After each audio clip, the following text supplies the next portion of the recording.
नेता प्रतिपक्ष जयराम ठाकुर ने कहा कि इस सरकार ने 10 महीने में प्रदेश को 10 साल पीछे कर दिया। यहां तक कि सरकार सदन में झूठे आंकड़े पेश कर रही है। चुनावों के समय में भी और अब भी सदन को गुमराह किया जा रहा है। जनता की मांग पर जनप्रतिनिधि के निवेदन पर संस्थान खोले गए। मुख्यमंत्री ने बिना किसी कारण से सभी संस्थानों को बंद कर दिया। 1050 से ज्यादा कार्यरत संस्थानों को एक दिन में डी-नोटिफाइड कर दिया गया। आज तक प्रदेश के किसी भी मुख्यमंत्री ने ऐसा नहीं किया। ऐसा करके सिर्फ लोगों को दुखी करने का काम किया है। नेता प्रतिपक्ष ने कहा कि एशिया का सबसे बड़ा फार्मा हब बद्दी नालागढ़ है, लेकिन वहां पर बीडीओ एसडीएम का ऑफिस नहीं था। जनप्रतिनिधियों और लोगों की मांग पर हमने बीडीओ और एसडीएम का ऑफिस खोला और सुखविंदर सिंह सुक्खू ने सत्ता में आते ही उसे डी-नोटिफाइड कर दिया।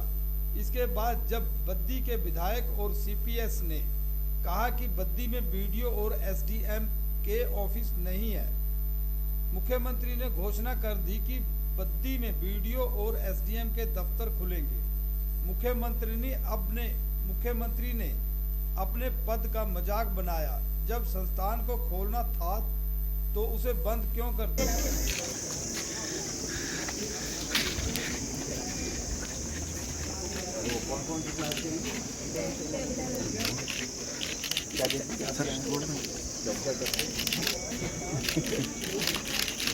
विधानसभा की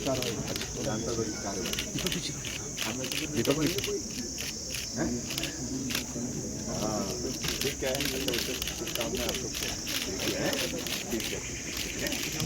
पढ़ाई करिए, बोले ही नहीं था।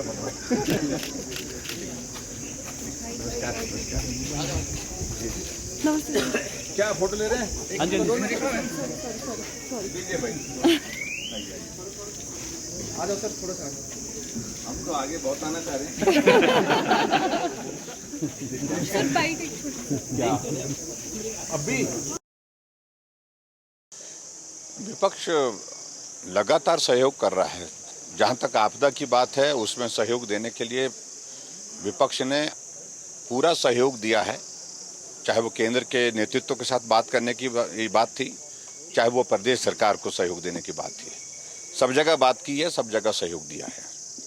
लेकिन इस प्रकार से जिस प्रकार चालाकी करके कांग्रेस सरकार कोशिश कर रही है कि इस आपदा में जो नुकसान हुआ है हम तो नहीं कर पाएंगे, तो इसलिए इसका ठिकरा केंद्र सरकार के सिर फोड़ा जाए, इस बात की भी इजाज़त नहीं दी जाएगी। जो प्रदेश सरकार के जो काम करने के हैं वो करें। और ऐसे में हम बार बार कह रहे हैं, सड़कें टूटी हैं, पानी की स्कीमें टूटी हैं, अभी तक जिंदगी सारी अस्त व्यस्त पड़ी है, उसको पटरी पर लाने के लिए युद्ध स्तर पर काम होना चाहिए।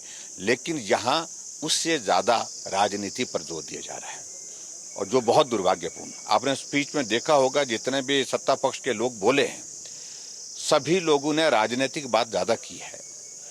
जबकि कोई कॉन्क्रीट सुजेशन, सुझाव के रूप में अगर बात कहते कि हम ये करने जा रहे हैं, हम ऐसा सोच रहे हैं, इस प्रकार से किया जाए, तो वास्तव में ये चर्चा तो उसके लिए थी।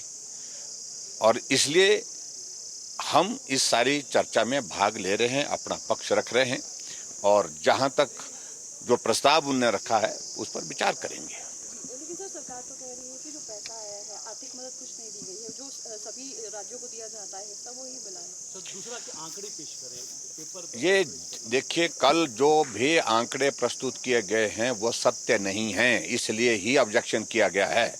कितना झूठ बोलोगे? सत्ता तुमने झूठ बोल करके हासिल की है, और सरकार को सत्ता को तुम चलाना भी अगर झूठ बोल करके चाह रहे हो, ये नहीं चल सकता है।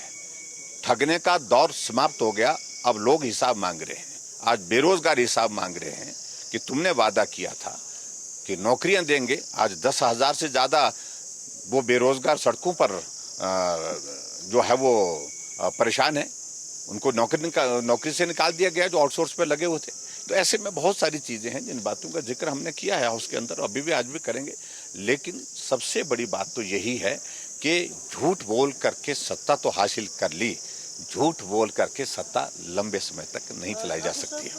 राष्ट्रीय आपदा से भाजपा कि इस बात को लेकर के आपकी जानकारी के लिए राष्ट्रीय आपदा कोई डिफाइन तो करे, आप ही डिफाइन कर दीजिए। जब प्रोविजन जब इस तरह के जो है नहीं, इस तरह से जिसमें मदद करने के स्कोप मतलब कोई राष्ट्रीय आपदा घोषित करने के लिए ये मदद मिल जाएगी, बताओ आप मुझे। वो लोग बताए, हमने कहा मुख्यमंत्री आप ही बता दीजिए, बताने की स्थिति में नहीं है, बोलने की स्थिति में नहीं है। ऐसे थोड़ी ये गीत गाते जाएं, बोलते जाएं। और ये भी जरूरी नहीं है सत्ता पक्ष के लोग जो भी प्रस्ताव लाएंगे हम उसका समर्थन करेंगे, ऐसा थोड़ी है। हम तो बोलेंगे आप मेरिट पर चीजों को डिस्कस, व्यवहारिक रूप से उसको चीजों को डिस्कस करिए। अगर उसमें कुछ ऐसी चीजें होंगे, तथ्य होंगे, वो सारी चीज के आधार पर हम कर रहे हैं। और केंद्र लगातार मदद कर रहा है, लगातार मदद कर रहा है। अभी तक की हाईएस्ट मदद, जो बिगेस्ट मदद जो है अगर मिली है तो अब के दौर में मिली है। यूपीए 1 यूपीए 2 का दौर में तो देखिए क्या मिला हिमाचल प्रदेश को। उस वक्त पे लोगों की जिंदगी गई है, उस वक्त पे लोगों के घर गए हैं। बरसात में सूखा पड़ा है तो नहीं मिला है, बरसात आई है तो नहीं मिला है। कांग्रेस ने आंकड़ा अंदर पेश किया है।